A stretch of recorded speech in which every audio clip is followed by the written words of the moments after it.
Hello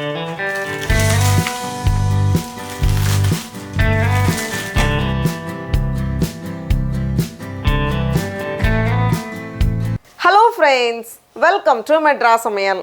இன்றைக்கி நம்ம மெட்ராஸ் சமையலில் பொரிச்ச பரோட்டா எப்படி பண்ணுறதுன்னு பார்க்கலாம். பரோட்டானாலே எல்லாருக்குமே ரொம்ப பிடிக்கும். அதுலேயும் சுட சுட பொரிச்ச பரோட்டாவை பிச்சு போட்டு மேலே கொஞ்சம் சால்னா ஊற்றி அதை கொஞ்சம் ஊற வச்சு சாப்பிட்றப்போ இருக்கிற டேஸ்ட் இருக்கே, அவ்வளோ சூப்பராக இருக்கும். இது வந்து பண்ணுறதுக்கு ஃபஸ்ட்டு பரோட்டாவுக்கு மாவு தயார் பண்ணணும். அதுக்கு ஒரு மிக்சிங் பவுலில் 3 கப் மைதா மாவு சேர்த்துக்கோங்க.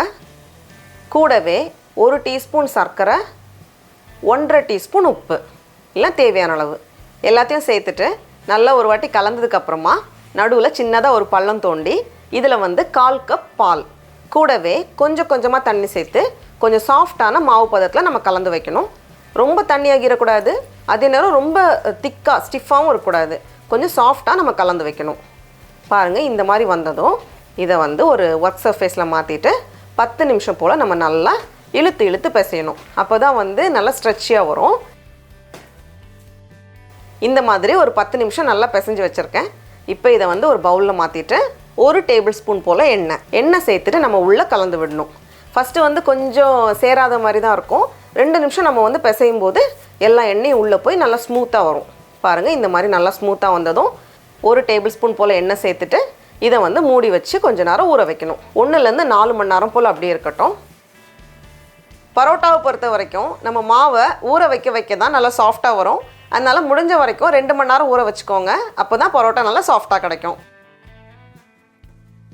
இப்போ பாருங்கள் எவ்வளோ நல்லா சாஃப்டாக வந்திருக்குன்னு.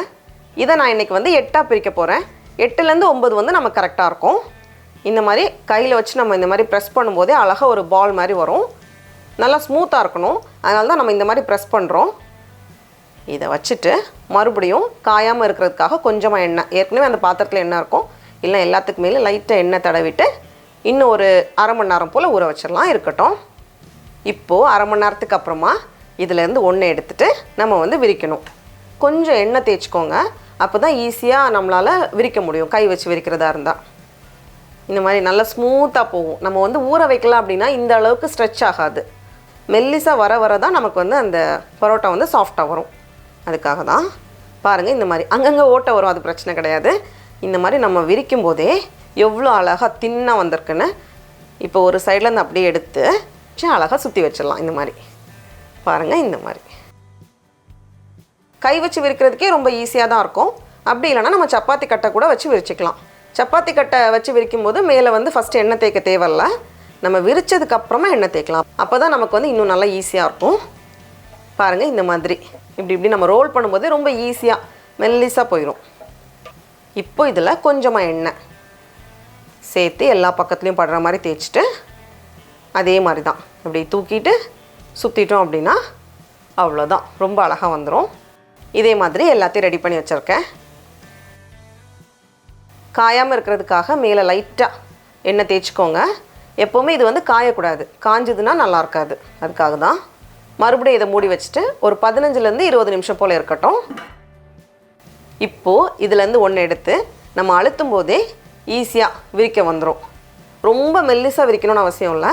நம்ம வந்து பொரிக்கிறதுக்கு வந்து கொஞ்சம் குண்டாக இருந்தாலே ஓகே தான். விரிச்சாச்சு. இப்போ இதை வந்து நம்ம லைட்டாக சுட்டு எடுக்கணும். தோசைக்கல் சூடானதும் உள்ளே வச்சுட்டு ரொம்ப நேரம் வேக வைக்க தேவையில்ல, லைட்டாக 2 சைடும் செட் ஆனாலே போதும். இப்போ இதை நம்ம திருப்பி போட்டுடலாம். பாருங்கள், இந்த பக்கம் லைட்டாக ஒரு கோல்டன் கலர் வந்திருக்குல்ல, இந்த ஸ்டேஜ் போதும். அதே மாதிரி இந்த சைட்லையும் லைட்டாக அந்த கலர் வந்திருக்கு. இதை எடுத்து நம்ம வெளியே வச்சிடலாம். இதே மாதிரி எல்லாத்தையும் ரெடி பண்ணி வச்சதுக்கப்புறமா ஒரு பேனில் கொஞ்சம் எண்ணெய் சேர்த்துக்கோங்க. இப்போ நம்ம இதை பொரிக்க போகிறோம். அப்படியே வைக்கும்போது எல்லா பக்கத்துலையும் சமமாக அந்த கலர் வரும். இப்போ நம்ம திருப்பி போட்டுட்டு எல்லா பக்கமும் சமமாக ஒரு கோல்டன் ப்ரௌன் கலர் ஆகணும். இப்போ பார்க்குறப்போ ரொம்ப அழகாக மொறுன்னு பொரிஞ்சு வந்திருக்கு. இதை எண்ணெயை ஃபுல்லாக வடிகட்டிட்டு நம்ம எடுத்து வெளியே வச்சிடலாம். அவ்வளோதான். இதே மாதிரி மீதி இருக்கிற எல்லா பரோட்டாவும் ஒன்று ஒன்றா பொரிச்சிட்டோம் அப்படின்னா சூப்பராக ரெடி ஆகிரும். இதை வந்து அப்படியே நம்ம க்ரஷ் பண்ணும்போது வெளியே இருக்கிறதெல்லாம் நல்ல கிறிஸ்பியாக இருக்கும், உள்ளே வந்து கொஞ்சம் சாஃப்டாக இருக்கும். மேலே வந்து கொஞ்சம் சால்னாவை சுட சுட ஊற்றி அதை கொஞ்சம் ஊற வச்சு நம்ம அதை எடுத்து சாப்பிடும்போது இருக்கிற டேஸ்ட் இருக்கே, டடா! நல்ல சைடெல்லாம் கிறிஸ்பியாக இருக்கும். கொஞ்சம் ஊற வச்சு நம்ம அதை எடுத்து சாப்பிட்றப்போ